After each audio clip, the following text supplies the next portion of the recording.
es muy preocupante esta nueva ley de ascenso de las Fuerzas Armadas, porque en primer lugar tiene una intencionalidad muy fuera del lugar, fuera del marco de las leyes, con la intención solamente de someter a los mandos militares. Y al someter a los mandos militares, someten en sí a la institución militar. En todo caso, ¿cuáles son los elementos y las irregularidades? Los elementos e irregularidades que se están dando en esta nueva ley es que en primer lugar desconocen que las Fuerzas Armadas pues tienen una ley para el ascenso. Las Fuerzas Armadas siempre se han regido en el marco del artículo 245 de la Constitución Política del Estado, y en la que establece que las Fuerzas Armadas se rigen por sus leyes y reglamentos. Y por otro lado, la misma ley también 1405, o lo que conocemos comúnmente la Ley Orgánica de las Fuerzas Armadas, o LOFA. En esa ley establece que se conforma un Tribunal Superior de Personal de evaluación para los ascensos. Y ese artículo define que ese tribunal tiene una organización a la cabeza del comandante en jefe y los miembros del Estado Mayor. Luego que se conforma ese tribunal a la cabeza del comando en jefe, que es el portavoz y el representante, se basan para la calificación a sus reglamentos. Esos reglamentos son básicamente dos, que maneja el comando en jefe, y los reglamentos que manejan los comandos de fuerza. Entonces es una especie de filtros que existen en los comandos para finalmente evaluar como corresponde a los coroneles candidatos al grado de general y almirantes. Eso por un lado.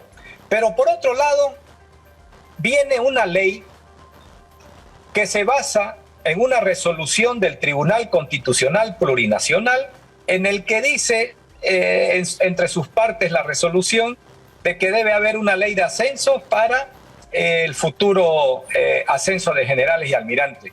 Y eso es completamente inconstitucional porque desconoce la ley de las Fuerzas Armadas.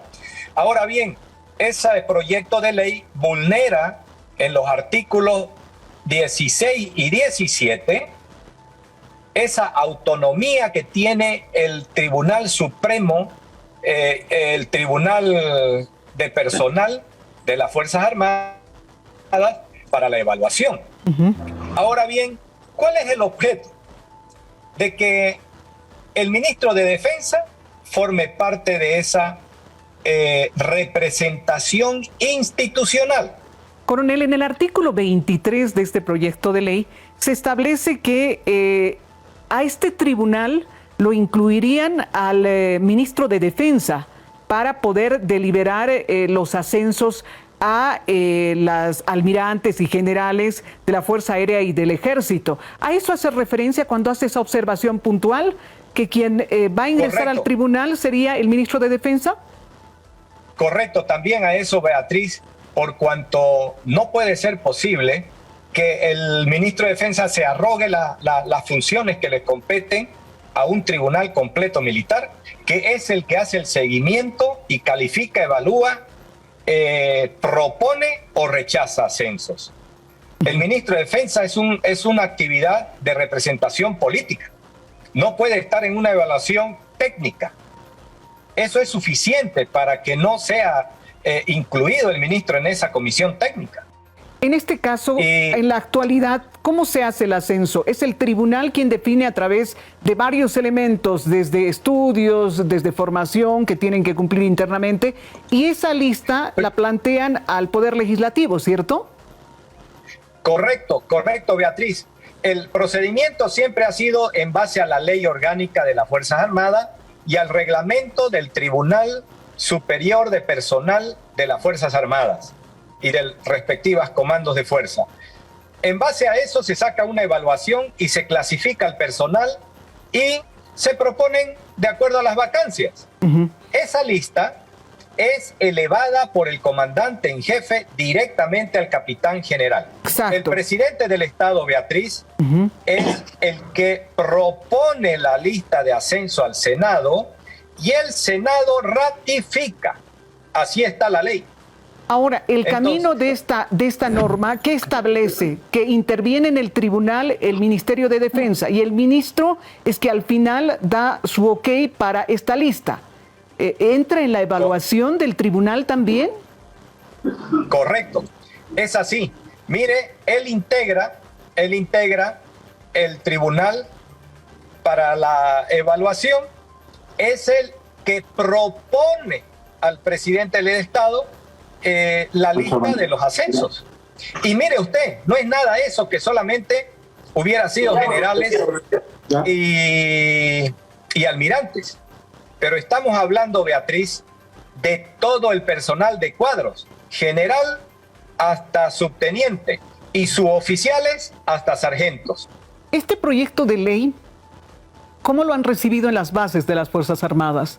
Se está discutiendo, se está analizando. Sabemos que ustedes no pueden deliberar como militares, los militares en ejercicio.